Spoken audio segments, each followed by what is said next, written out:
Hello, everyone. I want to welcome you all to the 18th Annual Tallgrass Film Festival. My name is Hannah Bothner. I am the short film coordinator. Thank you all for watching and for tuning in. We would also like to extend a special thank you to all of our sponsors out there. We would not be able to do this without you. If you're enjoying your Tallgrass experience, please let everyone know on Facebook and Instagram. Tag us at Tallgrass Film and use the hashtag Tallgrass2020. I'd like to welcome to the Zoom today the writers and directors of Suspense, Ben and Jacob Burkhart. Thank you so much for being here. Thank you for having us. Yeah. It's so wonderful to get to talk to you about your film. It's so cool, and there's so many different amazing little elements that I want to delve into. I just want to first make sure that the audience out there knows that these are some Kansas filmmakers too. Mm-hmm. You guys are based out of Lawrence? We are, and we grew up in Offerley, Kansas, out by Dodge City. That's where we got our start. Little town of 194 people along the Santa Fe Trail, shooting little home movies out on the farm. Awesome. Yep. That's so cool. And this film was shot around the Lawrence, Kansas City area, right? Correct, yeah. Okay, awesome. Cool. It's so cool that you guys were able to make the Lawrence, Kansas City area look like a jungle that these guys landed in. Yeah, it was we found kind of a low level area kind of in the Wakarusa Valley-ish kind of west of Lawrence, and yeah, we just found a great little forested region, kind of with a little creek through it, and found the tallest tree we could get into. I want to actually, now you mentioned that, I want to talk about that because I have to imagine that there were a lot of challenges with filming with somebody suspended from the tree, and Mm-hmm. Oh my God, I just got the title. Just got the other layer to the title, Suspense and Suspense. It's however many layers you want it to be. Yeah. Okay. I'm sorry, everyone out there, I just experienced that during this Q&A. That was very fun. But yeah, suspended from the tree, and I have to imagine that there was some challenges with that. Can you talk about that? Yeah, so we actually hired a professional tree climber out of Kansas City, and he takes people and he puts up rigs in the trees, and then he sends them, up into the air. And so we brought him on, and then we had our main actor Jelani come in, and then before the shoot, we had the tree climber. His name was Dan, and he helped rig up Jelani. We had a few tests, and then when we went out there to shooting out. We shot for 2 nights down in this valley, which was filled with bugs, and it was gnarly to say the least. It was not easy. We had to go through and chop down a lot of stuff. But Dan, he rigged up Jelani, had him nice in the air, and I think it was really important for us, for our actor, and for the audience to see this character literally suspended in the air. There are shots where we kind of cheat it, but there are some where he's hanging there and he's legitimately hanging off the ground. So yeah. 20, 30 or so feet. We had to kind of find a tree that, not to break the allure of the movie making magic, but we found a tree that kind of looked higher up off the ground than it was, if that makes any sense. Yeah, I have to imagine that was kind of exciting for the actor to actually feel like you're in the situation that the film puts him in. So I went up into the tree during the daytime on one of the scouts, and took some video from my phone so I could kind of see what it was like up there, and how he might feel, and it kind of helped us to guide him a bit. But he really did a great job. He was a real trooper, and we were really lucky that he was up for it, because it's a lot of endurance, and we gave him breaks to come down every couple minutes, but still, doing that all night, and also having to, it's intense acting, being scared, feeling tense, screaming all night, he did a great job. Absolutely. And I also think actors appreciate it because he had on a vintage flight suit that we found, and then the harness he was using was a vintage harness that I found, and our Dan, he rigged it up to be safe. And I feel like once he was in that costume up in the air, like I think so much of that just helps, like you were saying, get into the mentality of the situation. It's not like you're looking at a CGI like tennis ball on the end of a on the end of a pole or something. It's like, be scared. Like if he didn't look down at the people, at the crew, I'm sure to him it felt like it was real. Yeah, I hope so. Yeah. So I want to backtrack a little bit and talk about, so you guys wrote and directed the film. So what was your inspiration for writing this story? Sure. So we've been trying to get a feature film made for a few years, and we kind of put our heads together and said, well, let's make a short, try to get it into some festivals, try to get some more fans. And, you know, it turned out a lot better than we thought. You know, the reception has been great. So we originally, you know, it was Ben's idea. We kind of started with that seed of a guy, paratrooper stuck in a tree. And then we kind of built the rest of the story around it. So, well, why would he be stuck in a tree? Well, he's a paratrooper in the Army. It's like, okay, well, then he would have, you know, a gun. He would have, well, no, he's a pilot, so he doesn't have he just has a pistol. And, you know, it's, well, he can't have a cell phone. Okay, so let's make it like a Vietnam kind of era war. And, you know, we kind of problem solved as we, you know, made up the story to make everything fit together. And it wasn't, you know, an all at once idea. It was really just that seed of the paratrooper stuck in the tree, and then building out from that seed to make, you know, the most of our, you know, visuals that we wanted to pull off and time limit we wanted to put on ourselves. And yeah. Absolutely. Well, it ends up being really cool. And I really love that it's set in kind of like the 70s, 80s, because it has that style of like that era of horror filmmaking, especially, you know, creature filmmaking, or not creature films. And but then also you get the war element. I love the blending of those two genres. Can you talk about, you know, going from the like being suspended in the tree, you know, and then adding in this creature and this the horror elements, and blending that war and horror? Yeah, I think. Oh, go for it, Ben. Well, I was gonna say, I thought you were gonna talk about the lenses maybe and some of the choices from like our cinematographer Krister. Sure. Yeah. So to help with that aesthetic. I think kind of behind the camera, in the camera, you know, our cinematographer, we, you know, had a lot of discussion about, you know, getting the right look. We found these Kawa anamorphic lenses. We had a guy drive to St. Louis to pick them up for us. These are the same lenses they shot like Star Wars, the new Star Wars movies on. So, you know, these are sweet, not the literal lenses, but yeah, the same. I was about to say, I'm like, what? I don't think that's right. That would have been incredible.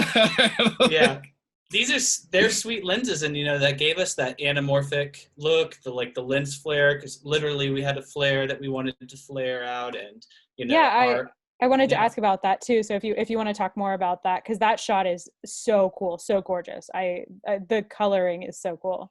Yes, thank you. Yeah, that was one of the initial things we storyboarded. We tested a lot of flares in my backyard, and our color grader, Taylor Jones, is also here in Kansas City. This whole crew, by the way, I should mention, is built out of Kansas City and Lawrence people, which I'm very proud of. And yeah, our color grader, you know, our rules were just, we don't want it to be teal and orange. You know, we don't want it to be blue and orange like every movie kind of looked for a while. We wanted kind of a red and green, a little closer to that. And he is such a pro and really dialed it in. And it's important that if you watch it, you know, you have a nice, you try to turn the lights off wherever you're watching, because, you know, he's very good about the darks and the blacks, and, you know, I could get into it, but. And obviously our cinematographer, Krister, and his crew, like they set him up for success too.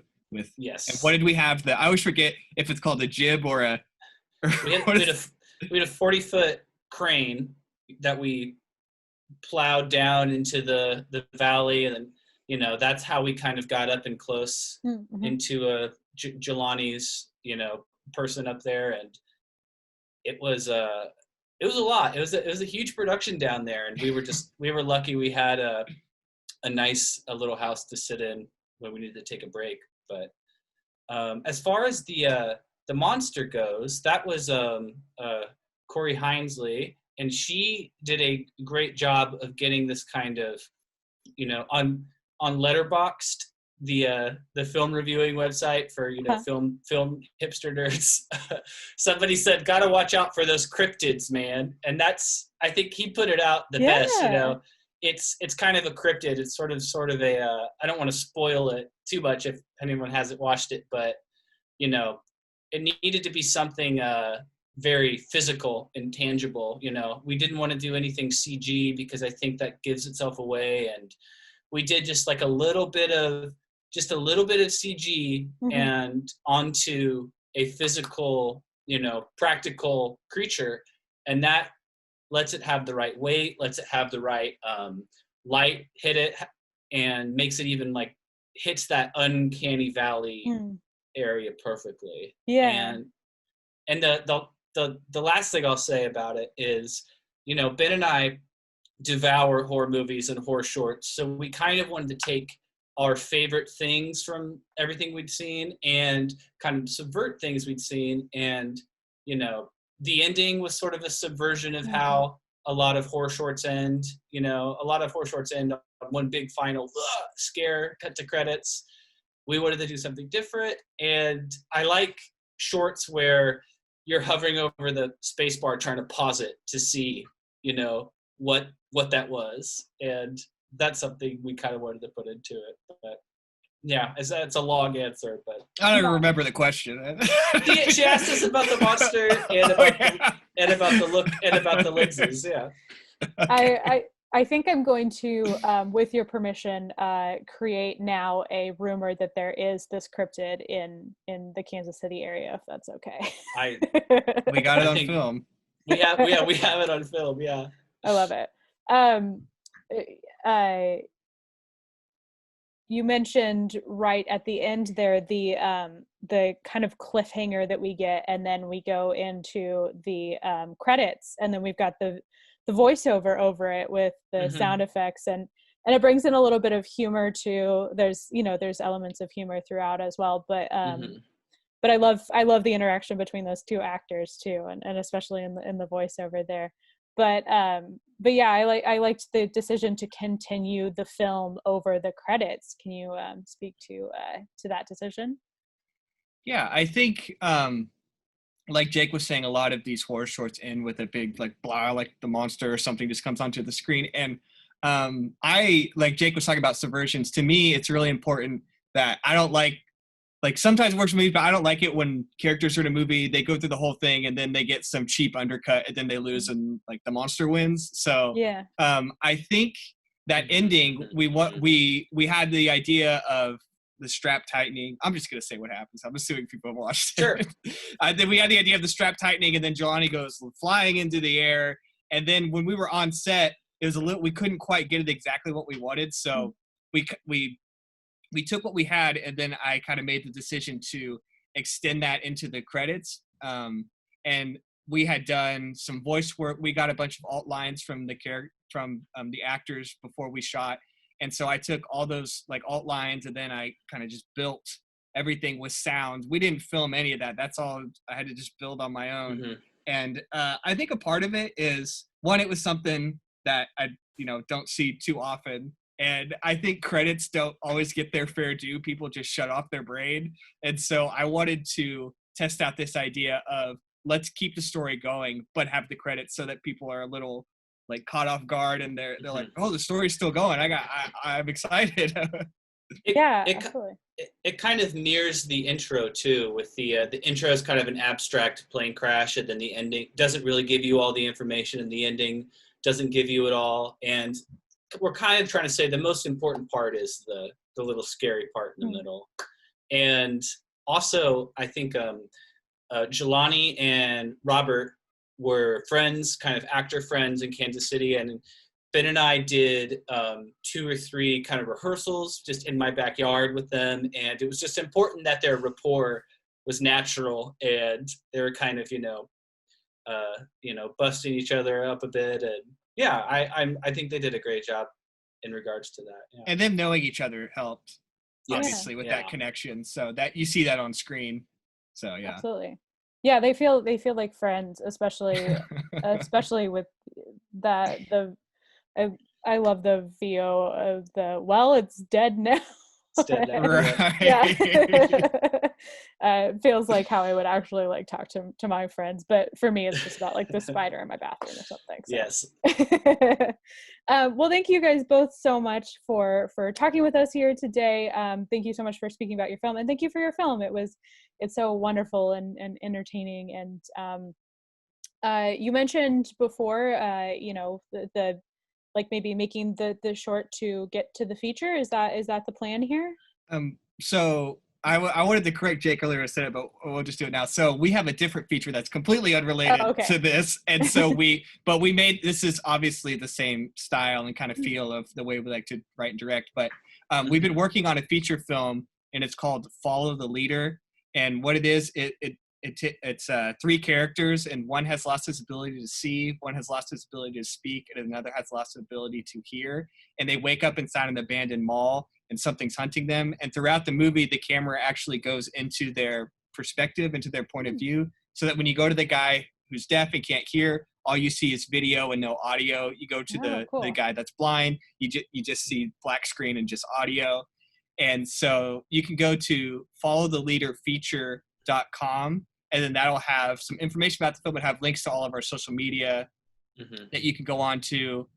And yeah, that's the next thing hopefully we're doing. Yeah. Yep.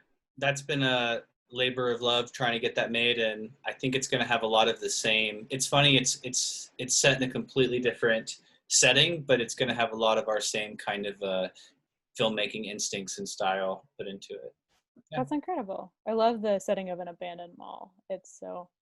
There's a few of them around here. Yeah. There's more now. Yeah. Yeah. Yep. Well, thank you both so much. Anything else that you want to shout out? Anything else you want to make sure people follow or send people? Oh, I mean, we've gotten into a lot of festivals with this, but we were especially happy to get into Tallgrass, being, you know, from Western Kansas farm boys. You know, I think we had a short in Tallgrass a few years ago, right, Ben? Wasn't Head Count in Tallgrass? Maybe. I think so. I'm pretty sure it was at the Midnighters. But yeah, this meant a lot to us, so we really appreciate getting to be a part of it. Yes, very much. Well, we hope our audience enjoyed your film, but I'm gonna pretty much guarantee that they did, because it's great, and it's, you know, we've got the local flavor too. All right, well, thank you both so much for talking with us, and everybody out there, thank you so much for watching this conversation. Thank you for watching this film, and keep watching films out there.